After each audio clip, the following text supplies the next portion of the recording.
నమస్తే. నేను మీ అశ్విని కుమార్.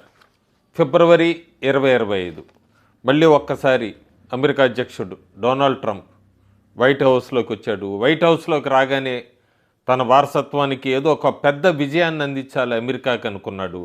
వెంటనే ఆయన దృష్టి అతిపెద్ద జనాభా గల భారతదేశం మీద పడింది.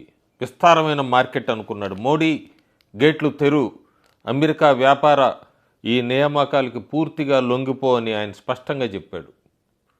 ఆయన ఊహించాడు అమెరికా తరచుగా ఉపయోగించే ఈ ఒత్తిడి రాజకీయాలు ఎక్కడ కూడా పనిచేస్తాయి అనుకున్నాడు భారతదేశంలో. కానీ భారత్ వేరే పాఠాన్ని నేర్పింది. పూర్తిగా నిశ్శబ్ద వ్యూహం పాటించింది భారతదేశం. చాలా దేశాలైతే వెంటనే రాయితీలు ఇస్తాయి, భారత్ మాత్రం స్ట్రాటజిక్ సైలెన్స్ మెయింటైన్ చేసింది. మేము మీవన్నీ పరిశీలిస్తున్నాము, ఒక 6 నెలల తర్వాత మాట్లాడదామంటూ భారత్ స్పందించింది. అంతకు మించి ఏమీ మాట్లాడలేదు. 2020 చివరికి వచ్చేటప్పటికి తారీఫులు ఉన్న భారతదేశం ఆర్థికంగా గట్టిగా నిలబడింది. పూర్తి ఆర్థిక వ్యవస్థ అంతా కూడా గట్టిగా నిలబెట్టుకుంది. అమెరికాలో లోపలే ఒత్తిడి పెరిగింది. పెంటగాన్ చైనాను ఎదుర్కోవాలంటే భారతదేశ అవసరం ఎంతైనా ఉందంటూ కూడా గట్టిగా హెచ్చరించింది ట్రంప్ని. వాల్ స్ట్రీట్ లాంటి వాళ్ళంతా కూడా కంటిన్యూగా సప్లై చైన్ ఉండాలి అంటే స్థిరంగా ఉండాలి, భారతదేశంతో మన రిలేషన్ బాగుండాలి అంటూ కూడా ఆందోళన వ్యక్తం చేసింది. భారతదేశం కోసం పెట్టిన ఒత్తిడి తిరిగి మళ్ళీ అమెరికాని ఇబ్బందుల్లో పడేసింది. 2026 కీలక మలుపని చెప్పచ్చు. భారత్ బ్రిక్స్కి అధ్యక్షత వహిస్తున్న సమయంలో వాషింగ్టన్ ఒక విషయాన్ని గ్రహించింది. అదేంటంటే భారతదేశాన్ని కోల్పోతే ఇండో పసిఫిక్ వ్యూహం అంతా కూడా కూలిపోతుంది. వెంటనే ట్రంప్ ఫోన్ సంభాషణలో స్వరం మారింది. నేను చెప్పినట్లు చెయ్యి అనే దాని నుండి ఎలా సరిచేద్దాం అనేదాకా వచ్చింది. 2026లో ఫ్రేమ్వర్క్ ఒప్పందం కుదిరింది. భారతదేశం తన వ్యూహాత్మక స్వాతంత్రాన్ని కాపాడుకుంది.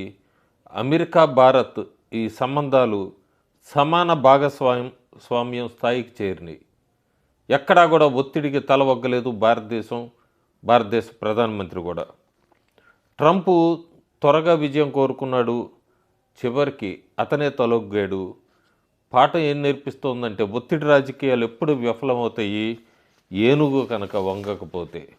క్లియర్గా మనం ప్రస్తుతం చూసాము అమెరికా భారతదేశం ట్రేడ్ డీల్స్ ఇవన్నీ కూడా. ప్రతిపక్షాలు గొంతెత్తి చించుకున్నాయి. మోడీ సరెండర్ అన్నాయి. పీయూష్ గోయల్ మీద విమర్శాత్మకంగా చాలా సోషల్ మీడియాలో ట్వీట్స్ పెట్టారు ప్రతిపక్ష నాయకుడు రాహుల్ గాంధీ దగ్గర నుంచి అందరూ కూడా. మోడీ వీళ్ళందరూ కూడా అమెరికాకి తల ఒగ్గారు. కార్టూన్స్ విపరీతంగా వ్యంగ్యంగా ప్రధానమంత్రి మోడీ మీద, పీయూష్ గోయల్ మీద, ట్రంప్ ముందు పూర్తిగా తల ఉంచినట్టు, మోకాళ్ళ మీద నిలబడ్డట్లు ఇట్లాంటి వ్యంగ్యాస్త్రాలు విసిరారు. అవన్నీ కూడా ఇప్పుడు బూమరంగ్ అయినాయి, తిప్పి వాళ్ళకే కొట్టినాయి. పూర్తిగా ఇది మనం చెప్పచ్చు భారతదేశం అమెరికా ట్రేడ్ డీలు భారతదేశపు ఒక పెద్ద ఎపిక్ విన్ అని చెప్పచ్చు. మోడీ ఈ ట్రేడ్ డీల్ని ట్రంప్తో సైన్ చేసుకున్నాక లేదా సీల్ చేశాక ప్రపంచం మొత్తం కూడా 20 నుంచి 50% అమెరికన్ తారీఫులు ఫేస్ చేస్తుంటే భారతదేశం 18% లోయెస్ట్ అని చెప్పచ్చు. ఏదైనా మేజర్ ఎకానమీకి లోయెస్ట్ అని చెప్పచ్చు. పెనాల్టీస్ అన్నీ కూడా స్లాష్ అయిన 50% నుంచి పెద్ద స్ట్రాటజిక్ మాస్టర్ స్ట్రోక్ అని చెప్పచ్చు.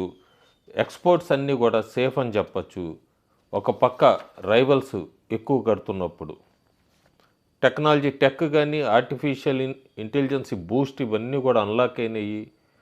ఎక్కడా కూడా ఇంపోర్ట్ లైసెన్స్ అన్నీ కూడా చాలా ఈజీ అయినాయి, హ్యాసిల్లెస్ అయినాయి. యుఎస్ ఐసిటీ గూడ్స్ మీద ఈ ల్యాప్టాప్స్కి, సర్వర్స్కి, సిపియు రిస్ట్రిక్షన్స్ ఇవన్నిటికీ కూడా గుడ్ బై చెప్పచ్చు. ఇంకా ఇండియన్ స్టార్టప్స్ కానీ, ఐటీ జైంట్స్ కానీ వీటన్నిటికీ ఇన్స్టెంట్గా యాక్సెస్ దొరికింది టాప్ హార్డ్వేర్ వరకు. ఇండియా రాబోయే రోజుల్లో ఏఐలో డామినేట్ చేయబోతోంది గ్లోబల్ సౌత్లో అని చాలా క్లియర్గా చెప్పచ్చు. ఈ ట్రేడ్ డీలు దీని ద్వారా వచ్చే లాభాల ద్వారా మేక్ ఇన్ ఇండియా కూడా గ్లోబల్ అవుతుంది. గ్లోబల్గా వెళ్ళింది. ఫార్మా తీసుకుంటే మనం అమెరికా ఈ తారీఫ్లు ఇండియన్ జెనరిక్స్ మీద కానీ వీటన్నిటి మీద పూర్తిగా డ్రాప్ చేసింది. ఫార్మసీ ఆఫ్ ది వరల్డ్ అంటున్నారు ఇప్పుడు ప్రస్తుతం భారతదేశాన్ని. పెద్ద విజయం సాధించింది. ఏవియేషన్ తీసుకున్నా కూడా జీరో డ్యూటీస్ ఆన్ పార్ట్స్ అని చెప్పచ్చు. పార్ట్స్ మీద అన్నిటి మీద జీరో డ్యూటీ. భారతదేశపు ఎంఎస్ఎంఈలన్నీ కూడా పెద్దగా ఈ బోయింగ్ ఎలైట్ చైన్ని జాయిన్ అవుతున్నాయని చెప్పచ్చు. దీని ద్వారా బయర్స్ నుంచి కీ పార్ట్నర్స్ దాకా ఇవన్నీ కూడా జాబ్స్ కూడా పెద్ద ఎత్తున రాబోతున్నాయి. ఎక్స్ప్లోడింగ్ అని చెప్పచ్చు. రైతులు నష్టపోతున్నారన్నారు.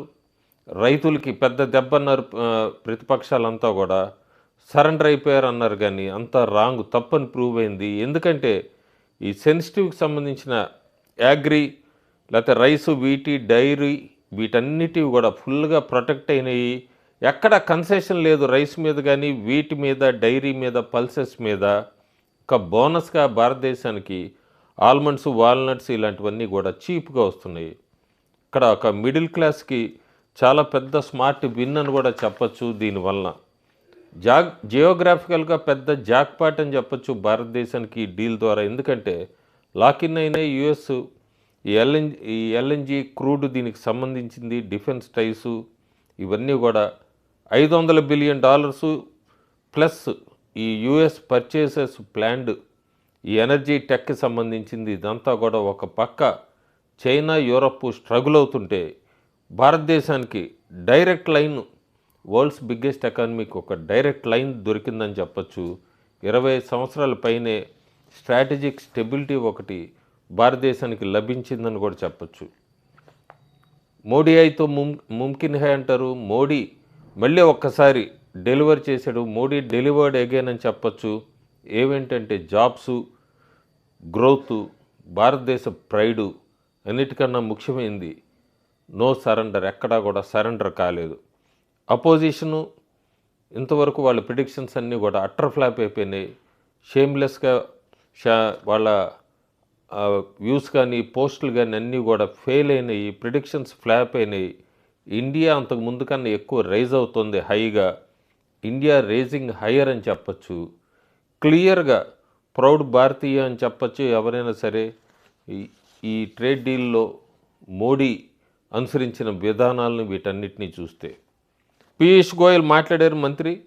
ఆయన చెప్పిన దాని ప్రకారం poultry, dairy products, soybeans, maize, rice, wheat, sugar, cereals, millets, fruits ఇవన్నీ, అట్లాగే ఫ్రూట్స్లో కూడా banana, strawberry, citrus fruits, green tea, kabuli chana, oil seeds, beverages, honey, ethanol, tobacco, handlooms ఇవన్నీ కూడా ట్రేడ్ డీల్లో లేవు.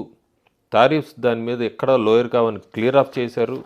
అట్లాగే aircraft parts, machinery parts, generic drugs, auto parts, gem and diamonds, clocks, watches, essential oils, home decors items, instruments, apparatus, paper, plastic goods, agriculture products from India ఎలాంటివంటే spices, కొన్ని fruits, coconuts ఇవన్నీ కూడా అమెరికాలో zero tariff అని చెప్పారు. ఇంతకుముందు 50% ఉండేది.